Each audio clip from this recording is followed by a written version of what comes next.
Students, आज हम पढ़ने जा रहे हैं lesson number 11, the first war of independence 1857। अगर देखा जाए तो ये हमारी एक बहुत अमेजिंग स्टोरी है कि किस तरह से जो ब्रिटिश थे वो भारत में आए और उन्होंने कैसे शासन स्थापित किया, कैसे अपना रूल किया और किस तरह से फिर उन्होंने रिवोल्ट किए भारत के साथ और किस तरह से फिर उनका राज्य हुआ और अंत में 1947 को हम अपने उद्देश्य में कामयाब हुए और हम आज़ादी हमने प्राप्त कर ली और आज हम उसी आज़ादी को भोग रहे हैं, उसको एंजॉय कर रहे हैं। तो ये लेसन वाकई एक बहुत अमेजिंग स्टोरी है। तो revolt of 1857 was the landmark in the history of Indian struggle for freedom. अगर देखें तो 1857 का जो रिवोल्ट था, रिवोल्ट का मतलब होता है विद्रोह। हमारे इस भारत की ज़मीन पर इस इतिहास में एक बहुत बड़ा आज़ादी वाला आंदोलन था। सबसे पहला जो आंदोलन हुआ और सबसे बड़ा 1857। मैं आपको बता दूं ये लेसन बहुत इंपॉर्टेंट लेसन है, इसलिए सब बच्चे इसको ध्यान से सुनेंगे। It started on May 10, 1857 with the mutiny of soldier in Meerut cantonment। ये विद्रोह 10 मई को 1857 को ये हुआ था विद्रोह। म्यूटिनी का मतलब होता है विद्रोह, सिपाहियों का, सैनिकों का विद्रोह। ये कब हुआ था? मेरठ में। The revolutionary soldier March towards Delhi. और जो क्रांतिकारी जो सिपाही थे वो फिर लड़ाई करते करते, विद्रोह करते करते दिल्ली की तरफ रवाना हो गए। On May 11, 1857 Delhi was a mute witness to a band of sepoy who crossed over the river Yamuna and entered the Red Fort. और दिल्ली इस चीज़ की एक म्यूट होता है एक चुपचाप गवाह होना।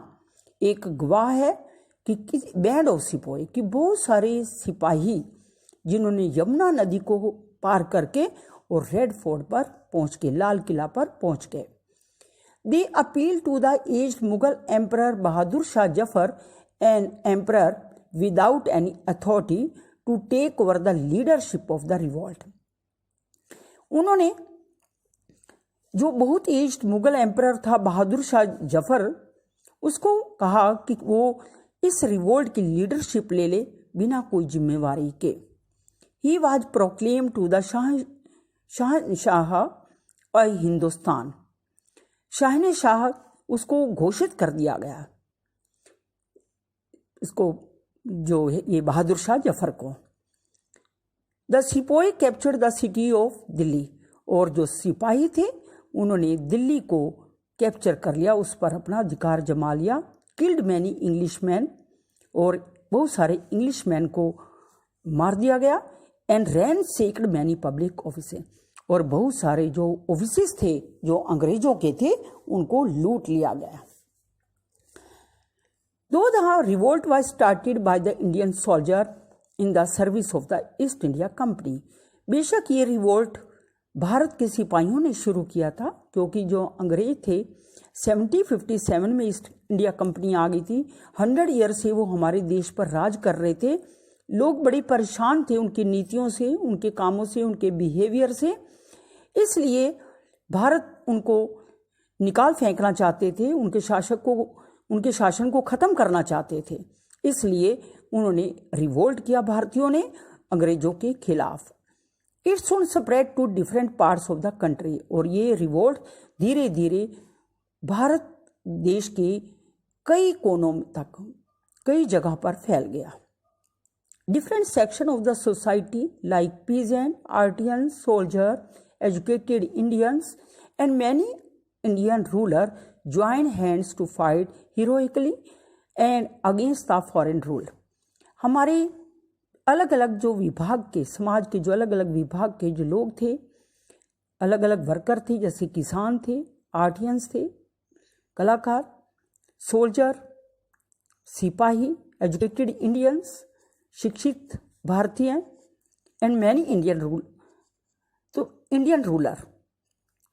इन्होंने heroically against the foreign rule, बड़ी वीरता से, हीरोइकली का मतलब होता है वीरता से फॉरेन रूल के खिलाफ उन्होंने लड़ाई की। Hindu and Muslim also came together to oppose the foreign dominant, और हिंदू और मुस्लिम दोनों एक साथ हो गए और उन्होंने डोमिनेशन का मतलब होता है शासक, अंग्रेजी शासन का विरोध किया, अपोज किया। The event was also called the uprising, the revolt of 1857, और ये जो इवेंट था ये एक रिवोल्ट अपराइजिंग के नाम से जाना जाता है, या और the sepoy mutiny by the British.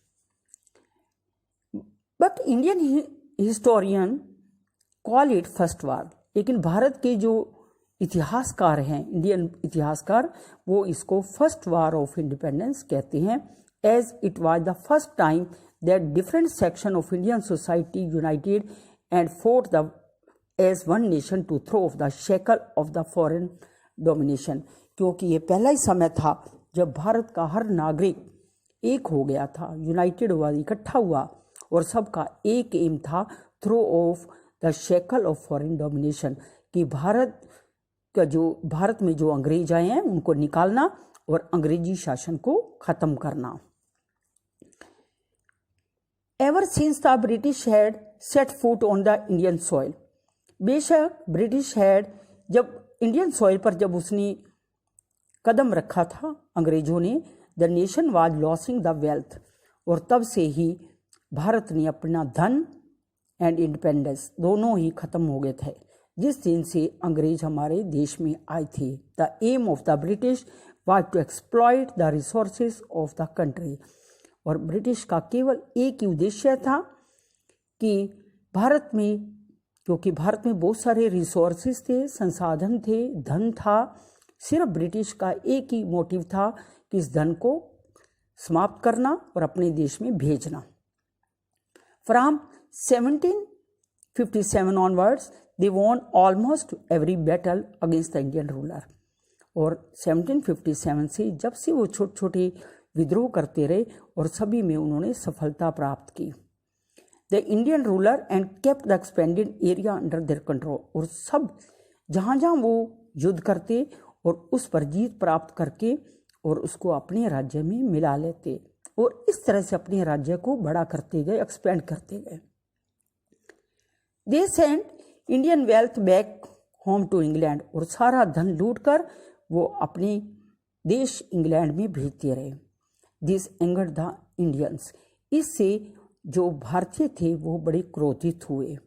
Finally 100 years later in 1857 a number of Indians revolted against this exploitation, और इसलिए 100 वर्ष के बाद, मीन्स 1757 में वो आए और 100 वर्ष के बाद 1857 में सभी लोगों ने मिलकर और इस शोषण के विरुद्ध बहुत बड़ा विद्रोह किया, जिसे फर्स्ट वार ऑफ इंडिपेंडेंस युद्ध का नाम दे दिया गया।